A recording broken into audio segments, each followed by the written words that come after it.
صدق اللہ العلی العظیم۔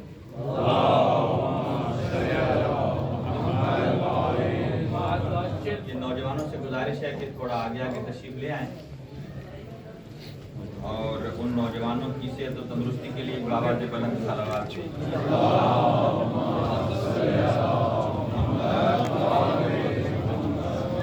یہاں سفید داڑھی والے نوجوان زیادہ ہیں اور کالی داڑھی والے نوجوان کم ہیں۔ اب ان کے لیے دعا ہے کہ وہ تھوڑا تھوڑا آگے آئے۔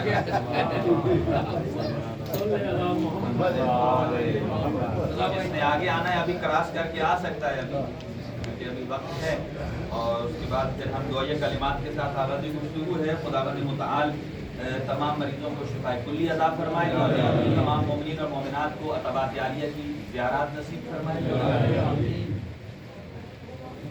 اور جو عازم سفر ہیں یا جو خواہش رکھتے ہیں اللہ تعالیٰ کی ذات جلد از جلد ان کی اس منشا کو پورا فرمائے اور مریضوں کو صحت اور تندرستی عنایت فرمائے۔ خاص طور سے سید صادق حسین کاظمی صاحب آپریشن ہوا ہے، اللہ ان کو صحت اور تندرستی عطا فرمائے۔ سید صادق صاحب ہیں اور سید تنویر بخاری صاحب ہیں۔ ایسے ہی ایک اور مومن نے درخواست سے دعا کی، اللہ ان کو شفا عطا فرمائے۔ سید ارشاد حسین شاہ صاحب ہیں، ڈاکٹر سید دلاور حسین ہیں اور برادر جمال حسین صاحب کی اللہ دینی دنیاوی تمام حاجات کو پورا فرمائے اور ان کے والدین کی مغفرت فرمائے۔ اور اس کے علاوہ جتنے بھی مومنین نے درخواست سے دعا کی، اللہ تعالیٰ ان سب کی دعاؤں کو مستجاب فرمائے، اور خاص طور سے جن نوجوانوں نے مل کر آج تبرک کا اہتمام کیا ہے ان کے مال و رزق میں برکت نصیب فرمائے اور ان کو علم و عمل کی توفیق نصیب فرمائے۔ پروردگار اہل بیت اطہار علیہ الصلوۃ والسلام کی معرفت اور ان کی اطاعت کرنے کی توفیق نصیب فرمائے۔ اپنی دعاؤں کی قبولیت والی ایک بآواز بلند صلوات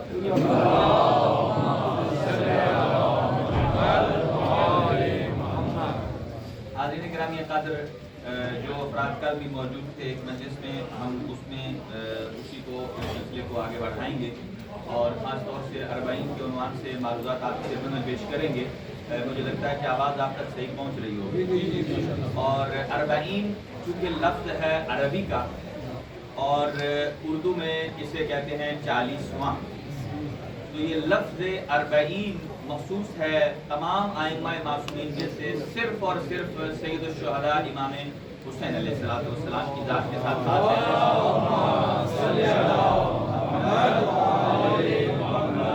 یہ جو عدد 40 ہے، 40 کا عدد اسلام میں اس کی بڑی اہمیت بیان کی گئی ہے۔ یہ دو اعداد ہیں 70 اور 40، ان کو کثرت سے بیان کیا جاتا ہے، اور نارملی جہاں 70 کا عدد استعمال ہوتا ہے اس کا مطلب ہے کثرت سے بیان کرنا۔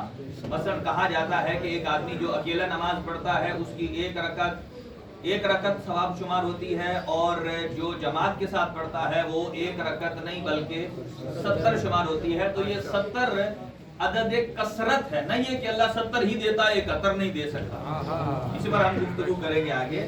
یعنی کثرت جہاں لفظ عدد ہوتا ہے، اسی طرح کسی ایک بادشاہ نے منت مان لی تھی کہ میں ٹھیک ہو گیا، تو راہ خدا میں متوکل نے منت مانی تھی کہ اگر میں ٹھیک ہو گیا تو مال کثیر راہ خدا میں دوں گا۔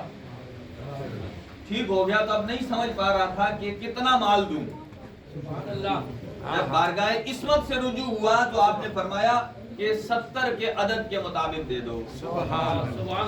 70 کا بھی ایک عدد ہے۔ اسی طرح جو امام حسین علیہ السلام کی زیارت کرتا ہے، یہ ابھی مجلس شروع نہیں ہوئی، یہ اس سے مقدمہ میں تاکہ کچھ معلومات اپنے نوجوانوں تک پیش کر لی جائیں کہ 40 کا کانسیپٹ کیا ہے۔ اور جو سید الشہداء کی زیارت کرتا ہے اس کو 70 حج کا ثواب ملتا ہے، لیکن شرط یہ ہے کہ خالی چکر لگا کے نہ آئے، عارفن بحق ہی، امام حسین کے حق کو بھی پہچانے کہ حق کے سید الشہداء کیا ہے۔ آج ہم اسی پر گفتگو کریں گے، تھوڑے جملات امامت کی فضیلت میں ہوں گے، اور پھر کربلا ہمیں کیسے درس امامت دیتا ہے اور کربلا سے جڑ کر ہم کیا حاصل کر سکتے ہیں جو ابھی تک ہم نے حاصل نہیں کیا ہے۔ یہ ساری چیزیں ضروری ہیں۔ اور 70 کا عدد ساتھ ہے 40 کا عدد۔ 40 کا عدد سید الشہداء کے لیے ہے۔ آپ کی شہادت کے 40ویں دن بعد یعنی 20 صفر کو اہل سنت کی بہت ساری روایات ہیں جو بتاتی ہیں کہ 40ویں دن آپ کی شہادت کے بعد 40ویں دن یا 40 والے دن میں سید الشہداء کے سر مبارک کو آپ کے وجود اقدس کے ساتھ دفن کیا گیا تھا۔ اور اس کے بعد 40 کا عدد قرآن مجید بھی کہتا ہے کہ اللہ تعالیٰ فرماتا ہے وَوَعَدْنَا مُوسَىٰ 30 لَيْلَةً، ہم نے حضرت موسیٰ سے 30 راتوں کا وعدہ کیا تھا، پھر ان 30 راتوں میں 10 کو پلس کیا تو کتنی ہو گئی؟ 40۔ گویا 40 کا یہ عدد ہے۔ اور ایک اور روایت ہے کہ جو آدمی گناہ کرتا ہے اس گناہ کا اثر بھی 40 دن باقی رہتا ہے۔ اسی لیے روایات میں آیا ہے کہ لا تقبل صلاۃ الشارب، کہ شراب پینے والے کی نماز 40 دن تک قبول نہیں ہوتی ہے۔ 40 کا عدد انتہائی امپورٹنٹ ہے۔ اسی طرح جو آدمی گناہ، کئی ایسے گناہ ہیں کہ ان کا 40 دن تک ثواب رہتا ہے۔ ایک اور یاد رکھیے کہ اگر آپ کے گھر میں کوئی مصیبت ہے، کوئی پریشانی ہے، تو ایک ہوتا ہے جسے ہم پنجابی میں کہتے ہیں ہرمل، اردو میں کہتے ہیں اسفنج، کالا دانہ بھی کہتے ہیں۔ وہ پاک پیغمبر صلی اللہ علیہ وسلم کی حدیث مبارکہ ہے کہ جو آدمی وہ گھر میں اس کی دھونی دیتا ہے، آپ حرم مطہر میں بھی دیکھا ہوگا آپ نے کہ وہ چھوٹی سی آگ سی جل رہی ہوتی ہے، اس کے اوپر ڈالتے ہیں، دھواں نکلتا ہے۔ جو اپنے گھر میں 40 دن اس کی دھونی دیتا ہے، اس گھر میں 40 دن تک شیطان داخل نہیں ہوتا ہے۔ یہ ٹوٹکا تو ہمیں کرنا چاہیے کہ 40 دن شیطان ہمارے گھر میں داخل نہ ہو۔ بہرحال 40 کے عدد کی انتہائی اہمیت ہے اور سید الشہداء کی زیارت کے لیے۔ اور اگر آپ گھر سے چلیں اس نیت سے کہ اگر کربلا نہیں جا سکے، اپنے گھر سے جو قدم اٹھاتے ہیں اس نیت سے چلیں کہ میں مشی کر رہا ہوں، تو گھر سے لے کر اس امام بارگاہ تک بھی وہ عبادت الہی شمار ہوتی ہے۔ مشی کا کانسیپٹ کیا ہے؟ کہ اپنے آپ کو تھکانا نہیں، دور سے آنا سید الشہداء کی طرف۔ یہ کچھ درس دیتا ہے۔ کیا درس دیتا ہے؟ کہ جتنے قدم اٹھاؤ گے سید الشہداء کی طرف، وہ سید الشہداء کی طرف نہیں ہے، وہ اللہ کی طرف قدم ہے، وہ مکتب اہل بیت کی طرف قدم ہے، وہ اصلاح کی طرف قدم ہے، وہ امر بالمعروف کی طرف قدم ہے، نہی عن المنکر سے قدم ہے۔ اور آخری جملہ من یخرج من بیتہ مہاجرا الی اللہ، کہ جو آدمی اپنے گھر سے نکلتا ہے اللہ کے لیے ہجرت کرتا ہے تو اس کا ثواب اللہ پر ہو جاتا ہے۔ یعنی انسان جب سید الشہداء کے حرم کی طرف چلتا ہے، اس کا مطلب یہ ہے کہ یزیدیت نام ہے گناہوں کے مجموعے کا، اور حسینیت نام ہے نیکیوں کے مجموعے کا۔ جب وہ مشی کر کے امام حسین کی طرف آتا ہے، اس کا مطلب یہ ہے کہ وہ اپنے آپ کو، اپنے وجود کو یزیدی افکار سے نکال کر حسینی افکار میں داخل کرنا چاہتا ہے۔ جتنا جتنا امام حسین کے قریب ہوگا اتنی اتنی امام حسین کی معرفت حاصل ہوگی۔ اور چونکہ 40 کی جو گفتگو ہے یہ ہوتی ہے جناب زینب کبریٰ سلام اللہ علیہا کی۔ کہ جناب زینب کبریٰ قافلہ حسینیہ کی جو سالار ہیں، اسی 20 صفر والے دن پہنچی ہیں اپنے بھائی امام حسین کی قبر پر۔ اور روایت کے الفاظ یہ ہیں ان اللہ تعالی زین العرش بالاسماء الخمسۃ النجباء، اللہ نے عرش کو 5 ہستیوں کے نام سے مزین کیا ہے۔ سبحان اللہ، سبحان اللہ۔ اللہ نے عرش الہی کو مزین، کیا ہوتا ہے؟ چمکانا، ڈیکوریٹ کرنا۔ اللہ نے عرش الہی کو ڈیکوریٹ کیا ہے تو پنج تن پاک کے نام سے۔ اب جو پنج تن پاک کے نام کو چھوڑ کر کہیں اور جا رہا ہے، پھر نہ اس کا ایمان منور ہے، نہ چہرہ منور ہے، نہ عمل منور ہے۔ اعمال منور ہی تب ہوتے ہیں کہ جب انسان ان کے دروازے پر آ جائے کہ جن کے نام سے عرش الہی بھی منور ہو جاتا ہے۔ اگلا جملہ سنیے، ان اللہ تعالی زین العرش بالاسماء الخمسۃ النجباء وَإِنَّ اللَّهَ تَعَالَى زَيَّنَ اللَّوْحَ الْمَحْفُوظ بِاسْمِ زَيْنَبِ الْكُبْرَى، اللہ نے لوح محفوظ کو اگر مزین کیا ہے تو پنج تن پاک کے نام سے نہیں، زینب کبریٰ کے نام سے مزین، زینب کبریٰ کے نام سے مزین۔ آیت اللہ مامقانی فرماتے ہیں لو علم الناس محاسن اسم زینب الکبریٰ لاستغنوا عن اسم الاعظم کہ اگر لوگ لفظ زینب کے نام سے آشنا ہو جائیں تو وہ اسم اعظم سے بے نیاز ہو جائیں، پھر لفظ زینب پکار کر اللہ سے اپنی ہر منشا اور حاجت کو منوا سکتے ہیں۔ اتنا راز چھپا ہوا ہے لفظ زینب۔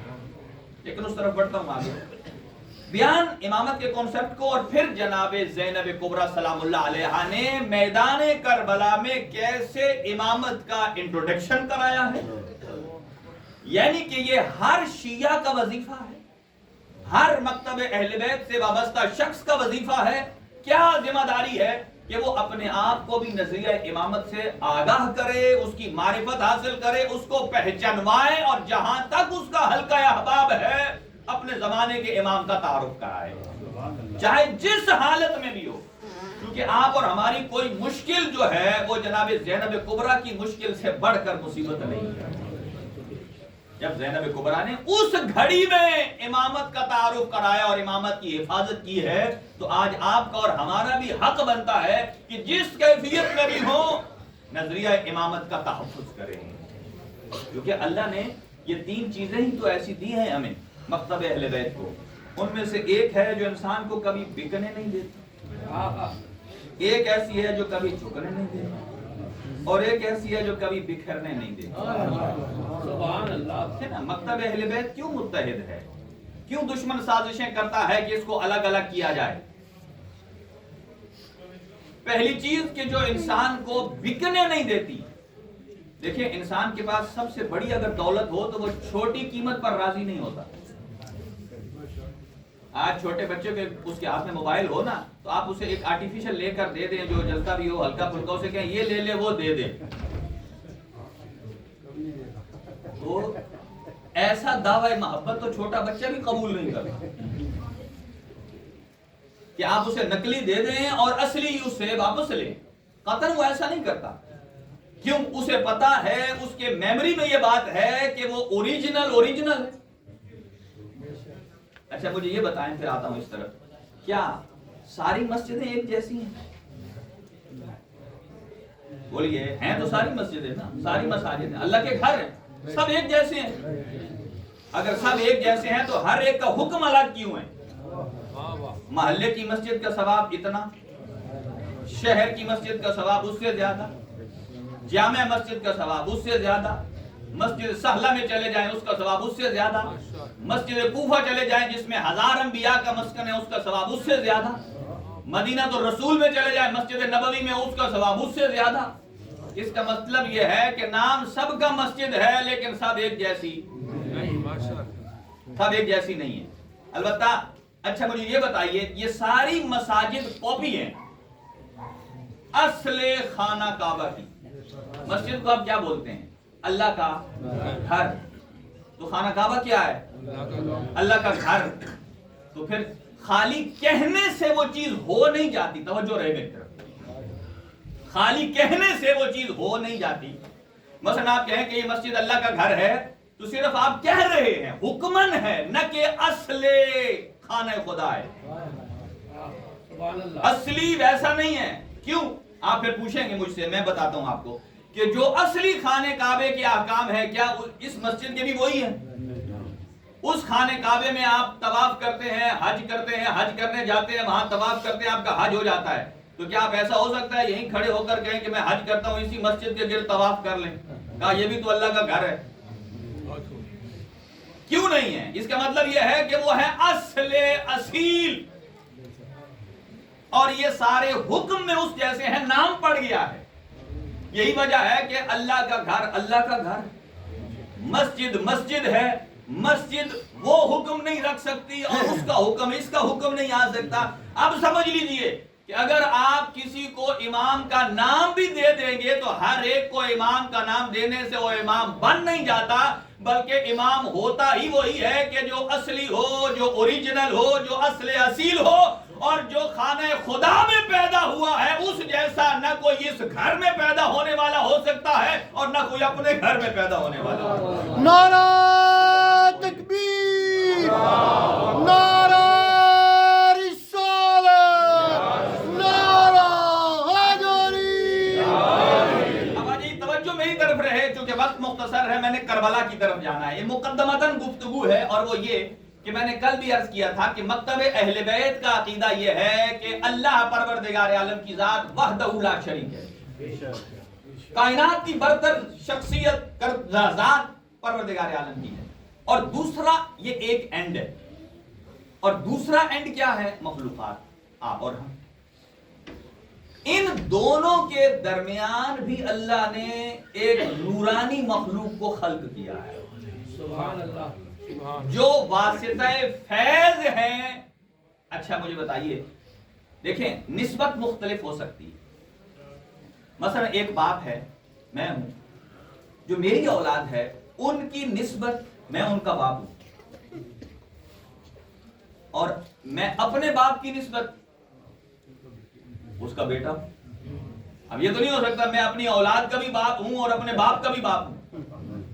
نسبتیں مختلف ہیں. اسی طرح توجہ رہے، اللہ کی ذات، مخلوقات، درمیان میں ہے اہل بیت اطہار. اب اہل بیت اطہار کے بارے عقیدہ مضبوط رکھنا بڑا ضروری ہے، کیونکہ دونوں طرف سے حملے ہو رہے ہیں، اس اینڈ سے بھی اور اس اینڈ سے بھی. جیسے اہل بیت اطہار کی اللہ کی طرف نسبت اور معنی میں ہے،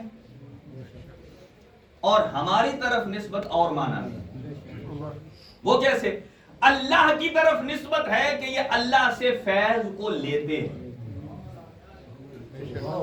اور ہماری طرف نسبت یہ ہے کہ ہمیں یہ فیض دیتے ہیں. اللہ نے وسیلہ کیوں بنایا ہے؟ اس لیے کہ یہ بندہ ڈائریکٹ اللہ تک رسائی نہیں حاصل کر سکتا. کیوں؟ اس میں صلاحیت نہیں ہے. اگر صلاحیت ہوتی تو اللہ نے 1,24,000 انبیاء نہیں بھیجنے تھے، بلکہ ہر گھر میں ایک نبی ڈال دیتا کہ لا لے جا تیری اپنی شریعت ہے. اور وہ لگتا ہے کہ آج ہر گھر میں ایک نبی ہے، اس لیے کہ اس کی اپنی شریعت ہے. اور کربلا ہمیں اسی طرف میں آ رہا ہوں کہ ہم نے دیکھیں، ہم کربلا جاتے ہیں، کربلا میں باقی ساری چیزیں دیکھ کر آتے ہیں. کربلا میں علم کی شبیہ دیکھ کر آئیں گے، کربلا میں مشی کے لیے راستے میں پودے دیکھ کر آئیں گے، بڑے بڑے فانوس دیکھ کر آئیں گے، مسلح دیکھ کر آئیں گے، ایک وہاں جو سسٹم ہے پیکنگ کا وہ دیکھ کر آئیں گے، باقی دیواریں، شیشے سب دیکھ کر آئیں گے. لیکن کئی چیزیں ہم چھوڑ آتے ہیں. بھئی ایک بندہ جو کربلا گیا ہے، کیا وہاں کربلا میں نماز کا سسٹم دیکھ کر آیا ہے؟ علی علی نعرہ حیدری. کیا کربلا میں تبلیغ کا سسٹم دیکھ کر آیا ہے؟ کیا کربلا میں وہاں دیکھ کر آیا ہے کہ امام امامت کیسے کراتا ہے، جماعت میں شامل کیسے ہونا ہے؟ کیا وہاں دیکھ کر آتا ہے کہ وہاں آنے والا، امام حسین کے گھر میں آنے والا، اللہ نے اختیار دیا ہے وہ چاہے تو پوری نماز پڑھے چاہے تو آدھی نماز پڑھے؟ کبھی اس نے جانا کہ کیوں اللہ نے امام حسین کے گھر پر یہ آپشن دیا ہے چاہے تو پوری پڑھو چاہے تو آدھی پڑھو؟ حالانکہ جو آدمی اپنے گھر سے باہر جاتا ہے 22 کلومیٹر کے بعد 44 کلومیٹر کے بعد اس کی نماز قصر ہے، 4 رکعت 2 رکعت ہو جاتی ہے. وہاں 4 کیوں ہے؟ اس لیے کہ 4 تو وہاں ہوتی ہے جہاں اپنا گھر ہو. لیکن اللہ نے حسین کو ایسا مقام عطا کیا ہے کہ جو بھی عزادار امام حسین کے گھر جاتا ہے وہ امام حسین کے حرم کو اپنا گھر تسلیم کر کے وہاں پوری نماز پڑھ سکتا ہے. یعنی گویا امام حسین کا حرم پناہ گاہ ہے، ہر اس کے لیے کہ جس کا گھر ہے اور ہر اس کے لیے جس کا گھر نہیں ہے. دیکھیں سب چیزیں ہمیں دیکھ کر آنی چاہیے. تو اللہ نے کتنے نبی بنائے؟ 1,24,000. اور ہر گھر میں نبی نہیں ہے. 1,24,000 کیوں اللہ نے لمیٹڈ تعداد رکھی ہے؟ اس کا مطلب یہ ہے کہ علم خدا میں اتنے ہی باصلاحیت افراد تھے. سبحان اللہ. اور رسول کتنے ہیں؟ 313. علم خدا میں ہے کہ یہ اتنے ہی اس رسالت کے لائق ہیں. اور اولو العزم کتنے ہیں؟ 5. اس کا مطلب یہ ہے کہ 1,24,000 انبیاء 313 جیسے نہیں. 300 ہیں سارے نبی، 313 ان 5 جیسے نہیں، اور ان 5 میں جو 4 ہیں وہ میرے آقا جیسے نہیں. جب اللہ کے مقدس نبی جو معصوم ہے، حجت خدا ہے، رسول ہے، وہ میرے حبیب جیسا نہیں ہے